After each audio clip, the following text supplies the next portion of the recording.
Hello and welcome to the Iranian podcast, your guide to everything concerning the politics and business of the Middle East, North Africa, and beyond.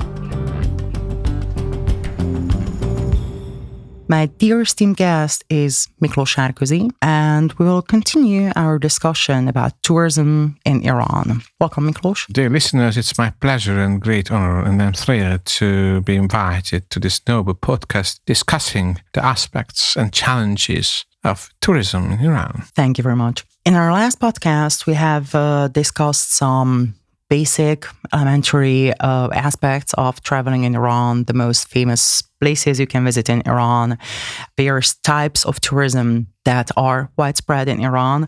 Today, I would like to continue with some practical issues that tourists and visitors of Iran might encounter. So, my first question is, if you want to travel to Iran as a tourist, how do you find a good travel agency? Well, it's very easy. Iran has many experienced travel agencies who heavily advertise themselves at international tourist fairs and workshops. So Iranians, despite their isolation and despite the restrictive measures against the Islamic Republic of Iran, are always present at the greatest tourist fairs of Berlin, London, or Madrid. So those who are experts of tourism know that these are the best places to meet and to build bridges between country and country. And Iranian travel agencies always manage to show up at these major touristic events, fairs and markets. And I think that there are many reliable and experienced travel agencies with high quality services and intended to provide accommodation, good food, hotels, and also knowledgeable guides, tour leaders for those interested to travel to Iran. And I have myself had some 23 years long experience. At least I have worked with 6 or 7 travel agencies. All of them were of highly professional background. Very good. Thank you very much. How can you tell good, reliable travel agency from less advisable one? What are the main points you should focus on when trying to choose a travel agency? Well, I think their websites reveal their knowledge, their websites, their online communication, the speed of replies. Of course, sometimes the internet speed is limited in Iran, but there are very professional agencies who quickly respond to your queries. The best ones had very good presence at Twitter or LinkedIn or Facebook or at other social media sites, as well as they have agents, representatives outside of Iran, such as in Dubai or in Turkey. And actually they have also bank accounts. The bank account issue is one of the toughest issues to travel to Iran, because you cannot send money, you cannot transfer money to Iranian bank accounts.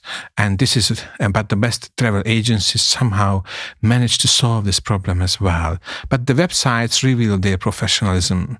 I mean, the itineraries they offer, many of them has multilinguistic services. So try to imagine an Iranian travel agent who is fluent in Chinese or Japanese or French, Italian, Spanish. Iranians are especially well trained in many foreign languages, and you can sometimes you can find travel agencies where in their office there are agents or co-workers, cooperators fluent in several languages. So I think professionalism, of course, you can rely on former experiences of friends who recommend this agency or that agency. And I think these agencies also try to follow the newest trends. For example, there are agencies offering ecotourism, health tourism, adventure tourism, desert tourism. Yes, my favorite.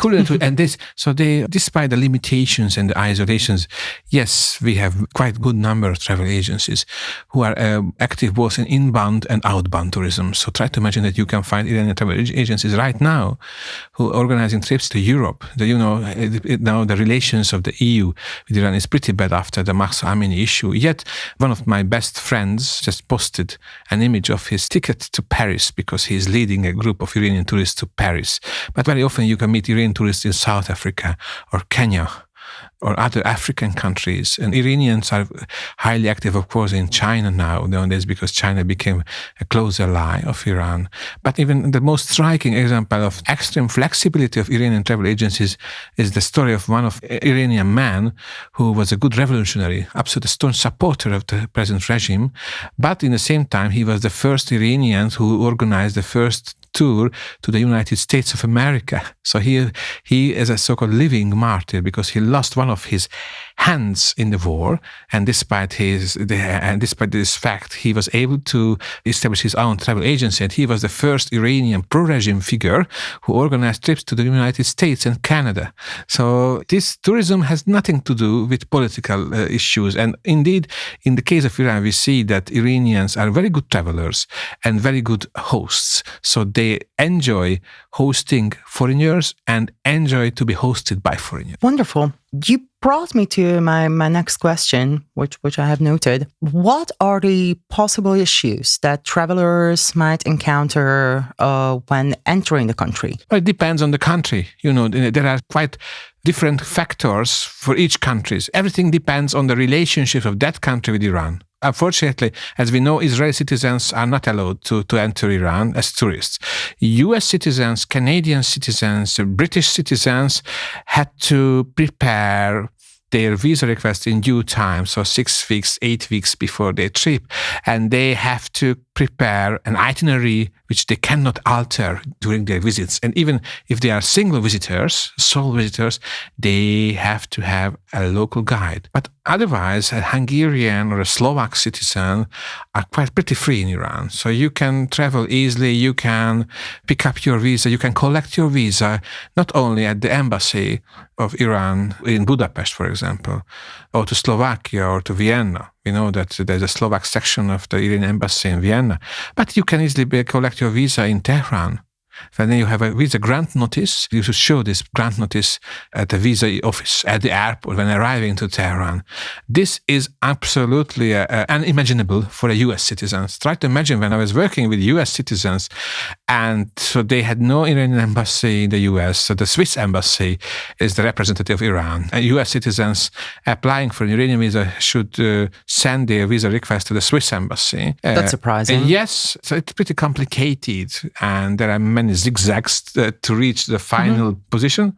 But in the case of Hungarians, you can travel easily, and you can get the visa during 2 weeks or 3 weeks, and even you can extend your visa at least twice.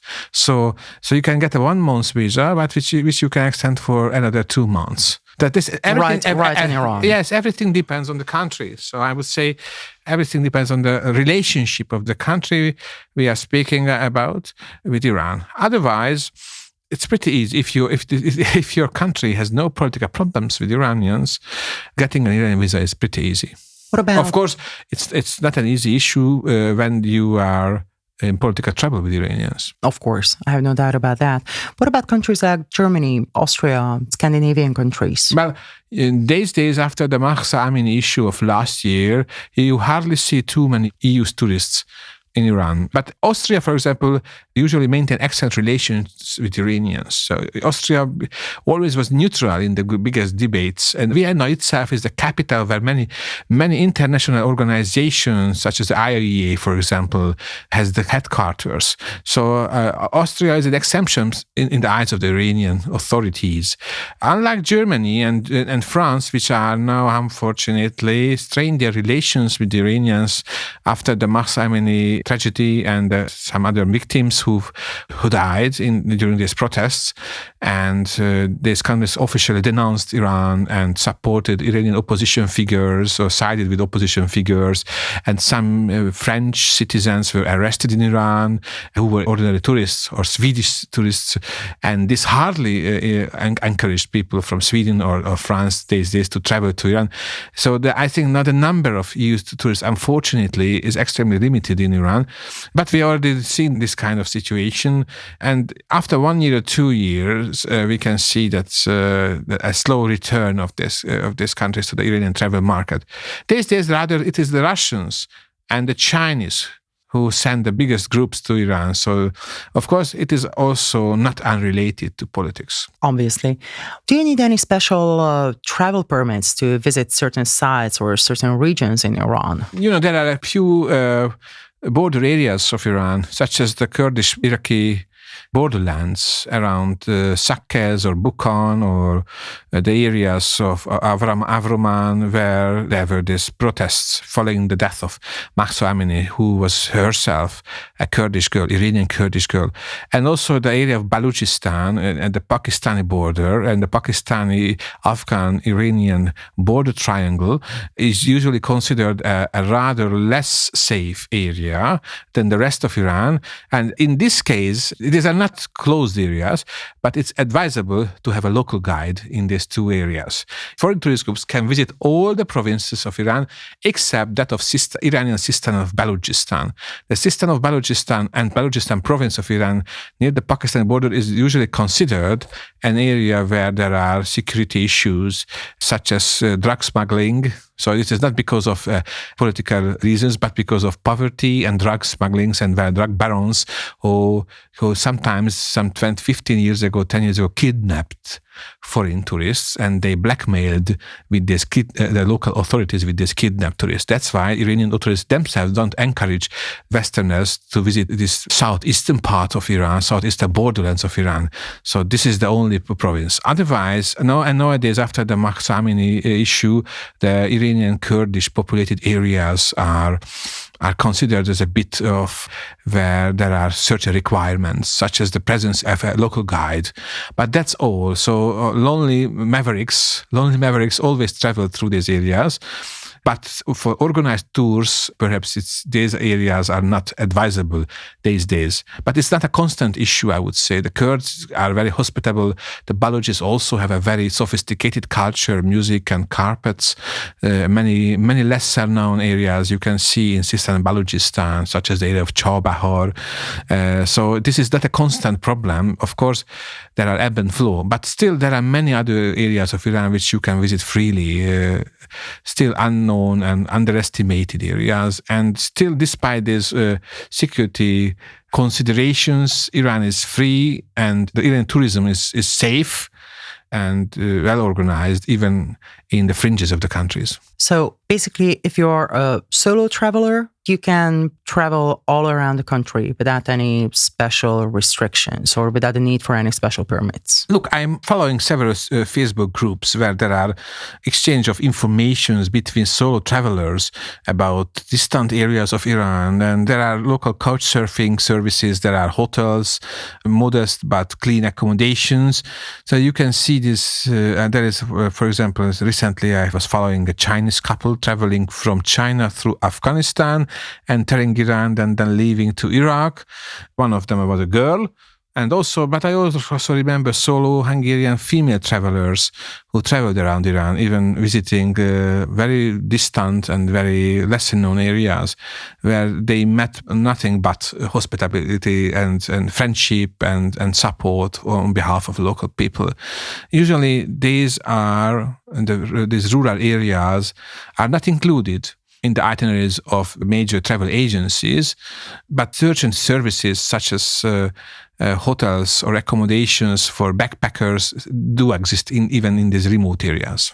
Apart from the security issues that you have mentioned in Sistan, Balochistan and in Iranian Kurdistan, what are some of the security issues tourists might face in Iran? And what are some of the myths surrounding security in Iran? Well, actually, other issues are not especially Iranian issues. So you, as a tourist, you are well prepared entering any country. So you don't take photos of military bases, don't take photos of nuclear facilities, don't take photos of closed military zones or ministries. But this is not a big issue because everything is written in English, even in these restricted zones. So I think there is no great risk if you travel even these areas. Military zones, of course, wars are not allowed for tourists. Nuclear facilities are not allowed to visit. But everything is well designed, and there are boards with explanations. So I will clearly remember that there were Slovaks and Hungarians in the past a few years who entered military zones in Iran, and but these were innocent people. I mean, maybe they didn't. It was the dark nights, and they didn't see that they were entering an area. And of course, local authorities stopped the Slovak and Hungarian guys. But after a few brief intervention on behalf of the embassies, they quickly managed and solved the problem. So this is not a big issue. That if you enter an area inadvertently and you don't want to hurt and don't want to provoke the local authorities, they quickly understand the situation.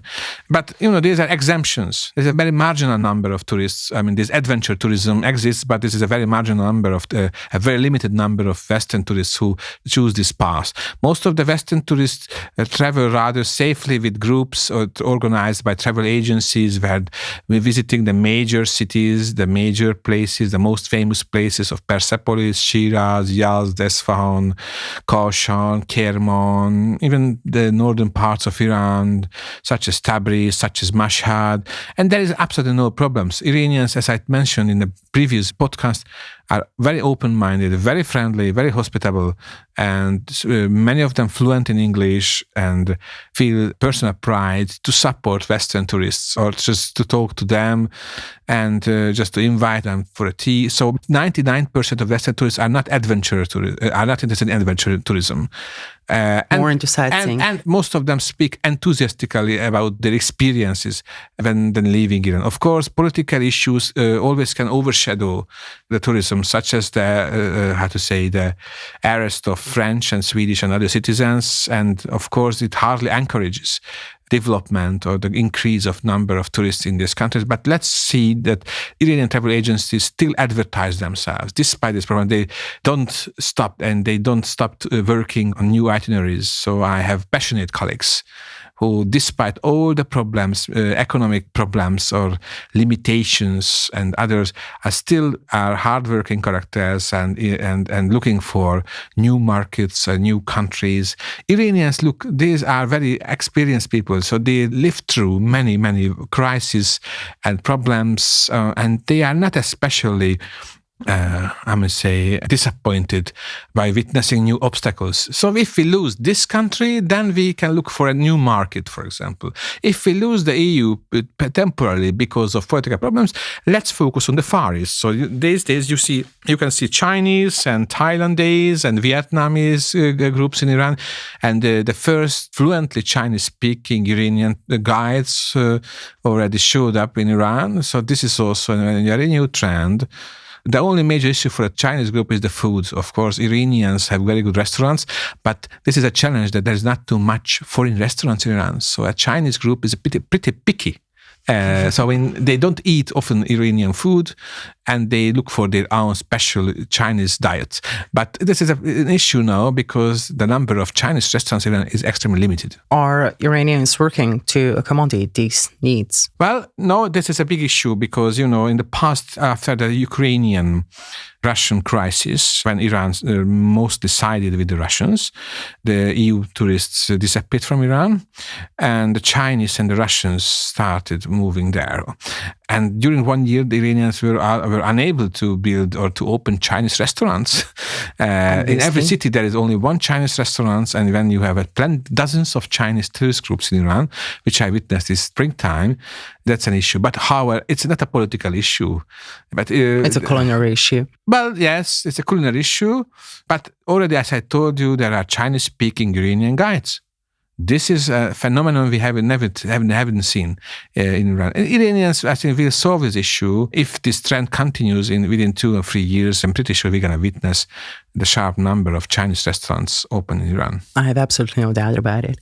Okay, I have one last question for today. What are some basic cultural differences between, let's say, Western Europe and Iran? Well, let me mention the alcohol consumption. Mm-hmm. This is a big difference, and nowadays one of the main obstacles which prevents many tourists from visit to Iran. And of course, even the former Russian ambassador to Iran complained that the number of Russian tourists can be more in Iran if the Iranian authorities let Russians drink freely in Iran.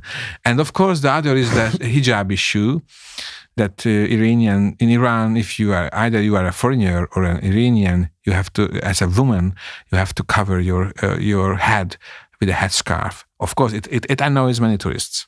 It annoys, and this is a problem. I mean, from the point of view of a Western tourist, but the alcohol issue and the hijab issue are core points of the present Iranian political system. Then they won't alter them. Absolutely. Are there any specific dress code requirements for men in Iran? Yes, there's a female dress code and there's a male dress code. So men, they have to cover the legs. So when you, as a man, of course, your restrictions are easier than those of women, but you cannot have a short trousers. So you have to have a complete trousers to cover your legs. And this is not a big issue, I would say, but still, and of course the alcohol consumption issue. But I would say that it is the female hijab issue which very much rules the agenda in Iran. What about the public display of physical affection between two people? Is that accepted in Iran? This is one of the difference. You cannot kiss your girlfriend or boyfriend if you traveling with your fiancé or with your wife publicly. But I think most of the tourists are not especially disturbed by this issue. So you can touch the hand, you can shake the hand and touch the hand of your partner or wife or husband, as many Iranians do it. So it's not a big issue already to take the hands of your wife. And of course, public affection, Iranians are also easygoing. So Iranians are very warm-hearted and actually you cannot dance. Dance is also forbidden. But Iranians are very, very friendly. And so when, as a foreign tourist, you are invited, for example, to a private home party, then you can dance, you can see another Iran. Publicly, there are two Irans. There is a so-called, let's say, official Iran, and there is the private Iran.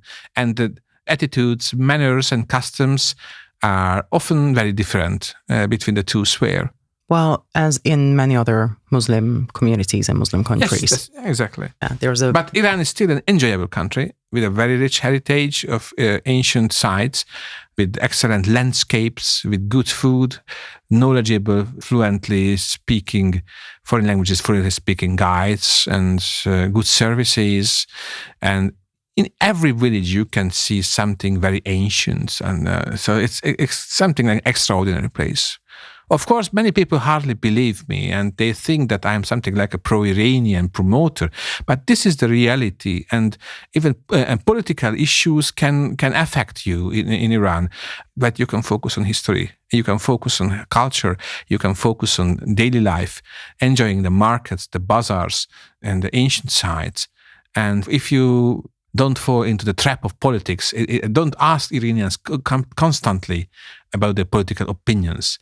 So if you are not a political agent or if you're not involved in political questions, you can enjoy Iran. So don't ask them about political life. Otherwise, Iranians often themselves speak about their political views. So Iranians, it's not a North Korea. So the fact that you are not allowed to speak freely about political views doesn't mean that Iranians won't share their views about political issues. Maybe these views can meet your views, but sometimes don't meet your views. Even Iranians sometimes ask about your religious background. This can be something like a bit surprising and unusual question. That somebody face to face asks you, "Are you a Christian or are you Muslim? And what is your religious background or what is your religious education? Do you believe in God?" So these are questions which sometimes leave foreigners unprepared. But in this Iranian deeply religious society, questions about God, questions about religiosity is not an extraordinary issue. It's not a taboo. It's not a taboo. And if you are wise enough, you can reply that, okay, I'm a believer. Don't say that I'm an atheist. This is... Yeah, that's a bad answer in Muslim countries. With due respect to each listener, I would say, don't say in Iran that you're an atheist. You are a believer and you are a Christian, because Christians are usually considered as an Ahlul Kitab group, a group of monotheist people who have a holy book and which was very much respected from the early days of Islam. And the Ahlul Kitab group, which covers Jews and Christians and Zoroastrians, are not equal with infidels, with pagans, and most of the Europeans have Christian or Jewish roots, and this very much helps them to be accepted even by the most conservative circles during a tourist trip in Iran. Thank you for all the valuable information, and I'm really looking forward to our next podcast, which will be concerned with the influence of current political, economic, geopolitical issues on Iran. Thank you very much. It was my pleasure. Thank you for listening to the Iranian podcast. We are looking forward to sharing with you more exciting news on the politics and business of the Middle East, North Africa, and beyond. For further information, please follow us at khayrian.com, as well as on X and LinkedIn.